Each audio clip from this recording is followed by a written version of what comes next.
São 11h42 e a gente vê que entre maio de 2024 e abril de 2025, o Brasil exportou mais de 400 mil toneladas de feijões, com faturamento superior a 2 bilhões de reais. O desempenho é considerado extraordinário pelo setor e, por isso, eu converso agora ao vivo com o presidente do Instituto Brasileiro de Feijão e Pulses, Marcelo Luders. Presidente, bom dia, seja bem-vindo com a gente mais uma vez, tudo bem? Bom dia, Felipe. Prazer em estar aqui. Presidente, quais são os fatores que ajudam a explicar esse desempenho tão positivo nesse período aí de um ano, digamos assim? Eu acredito que nós estamos chegando num ponto onde vamos começar a colher frutos aí de mais de uma década de investimentos, né? Investimento em pesquisa, investimento em divulgação para os produtores terem conhecimento a respeito das variedades.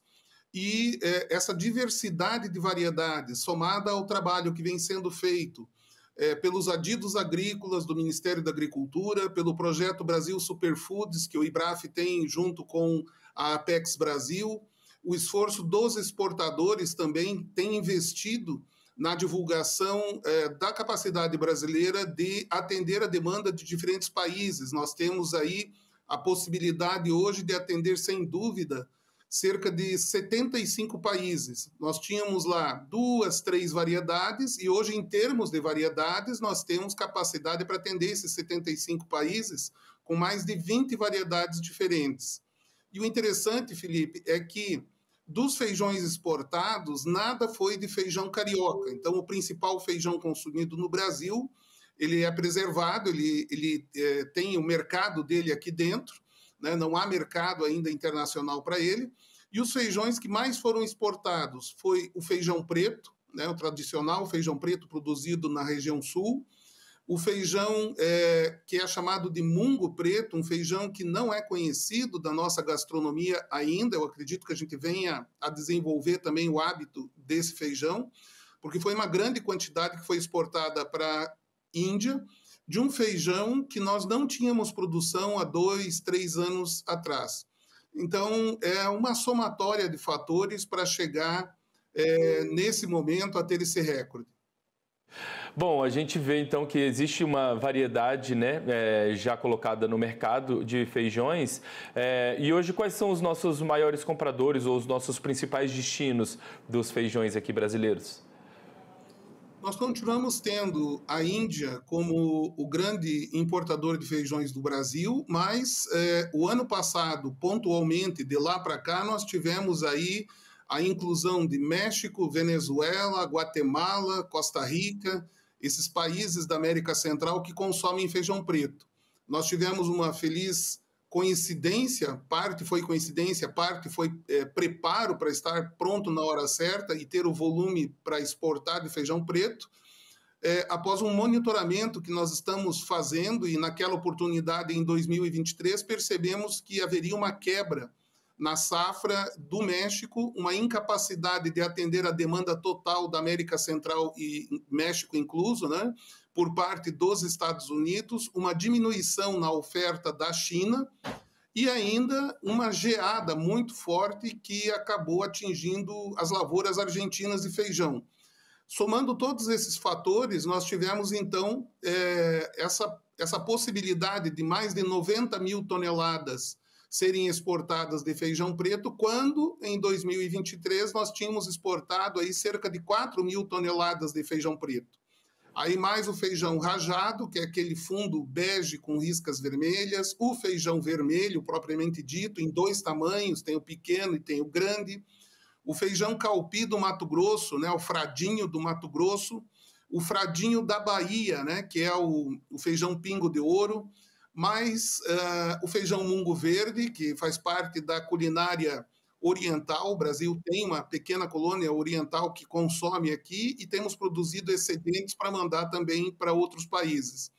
Então, acaba que nós atendemos hoje, principalmente esses mercados no ano passado e nesse ano, somado aí ainda alguns volumes importantes que foram para Vietnã, né? China ainda nós não temos um acordo fitossanitário, estamos trabalhando para isso, mas Vietnã, Malásia, Indonésia, Turquia, os Emirados Árabes, né? Então há aí um rol de de países que têm tido um volume crescente ou oportunidades que são aproveitadas caso a caso. E é importante a gente frisar, o senhor deu uma pincelada ali no começo da conversa, mas é importante a gente frisar que a gente está falando aqui sobre esse desempenho extraordinário das exportações, mas que o abastecimento interno, o consumo dos brasileiros, em nenhum momento fica comprometido por conta disso, né?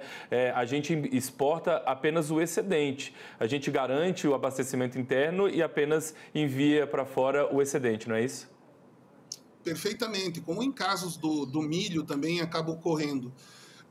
O que acontece é que para o produtor se sentir seguro, tá, com a falta de uma política pública voltada para o abastecimento de feijão, então garantia de preços mínimos, estoque estratégico, tudo isso, o mercado acabou encontrando, né, a solução. E a solução é o quê? Mostrar para o produtor que se ele produzir e sobrar o feijão aqui, ele não vai ficar com o ônus disso.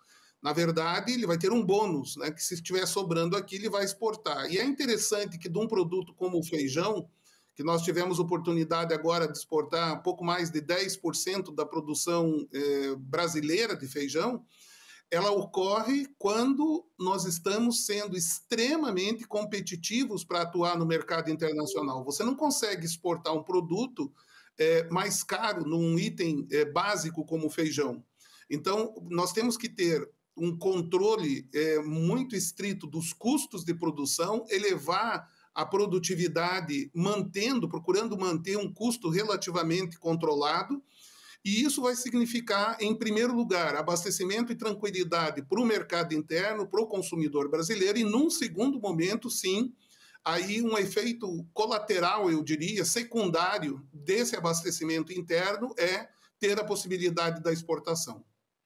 E quais suas expectativas, presidente, aí para médio prazo, curto prazo, de repente? Temos potencial para aumentar ainda mais esses números que a gente alcançou agora? Nós acreditávamos que poderíamos chegar a 500 mil toneladas aí por volta de 2027, 2028. Era um objetivo que nós tínhamos colocado há 2 anos atrás. Chegamos às 400 mil, vemos que há um momento especial no mercado de feijão esse ano de novo, com outras variedades, muito mais agora o mungo preto, o rajado e os calpis, menos no feijão preto, mas há um espaço aí para imaginar que nós podemos, inclusive, bater esse recorde durante o ano agrícola de 2025-26. Depende de algumas... De consolidar aí lavouras que estão plantadas e plantios que vão ser feitos ainda durante o segundo semestre. Mas estamos observando a produção mundial do segundo semestre para planejar o ano de 2026 junto com o setor aqui no Brasil, com os produtores, os exportadores, né, que têm feito esse trabalho. E nós acabamos de retornar da China, estivemos lá junto com a missão governamental. Passamos por um congresso mundial em Singapura, na semana passada, e estabelecemos alguns contatos, né, que já vem sendo trabalhado com a China, por exemplo, para a abertura daquele mercado. A abertura do mercado chinês de feijão para o Brasil pode significar aí cerca de 150 a 200 mil toneladas por ano do feijão mungo verde, que eu comentei há pouco, que é um feijão extremamente interessante de produção do Brasil, porque ele é produzido em regiões onde você tem condições não ideais para a maioria das lavouras, né? Ele é um feijão mais rústico, menos demanda de água, menos demanda de nutrientes no solo, e com um ciclo muito curto, aproveita uma janela de produção que nós não temos como aproveitar com outros feijões, né? Que é uma janela aí de cerca de 70 dias. Então, entre plantar e colher, 70 dias. Nós temos aí um horizonte bastante promissor para os próximos anos, na medida em que os desafios para outros países que têm uma safra só e enfrentam também os problemas de clima, né, de mudanças climáticas, é muito maior num país que tem uma safra só. O Brasil tem condições de corrigir durante o ano a perda em uma safra, aumentando a produção em outra safra.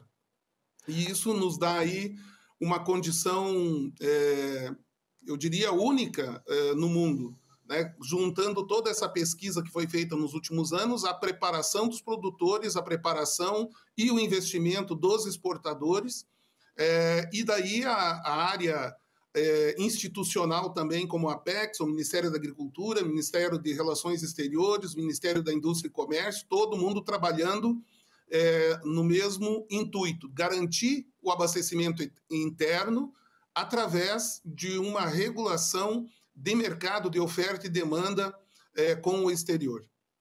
Presidente, quero agradecer demais a gentileza de mais uma vez ter conversado com a gente aqui no canal AgroMais, desejar a você um ótimo restinho de semana e vamos voltar a conversar em breve numa nova oportunidade, com certeza.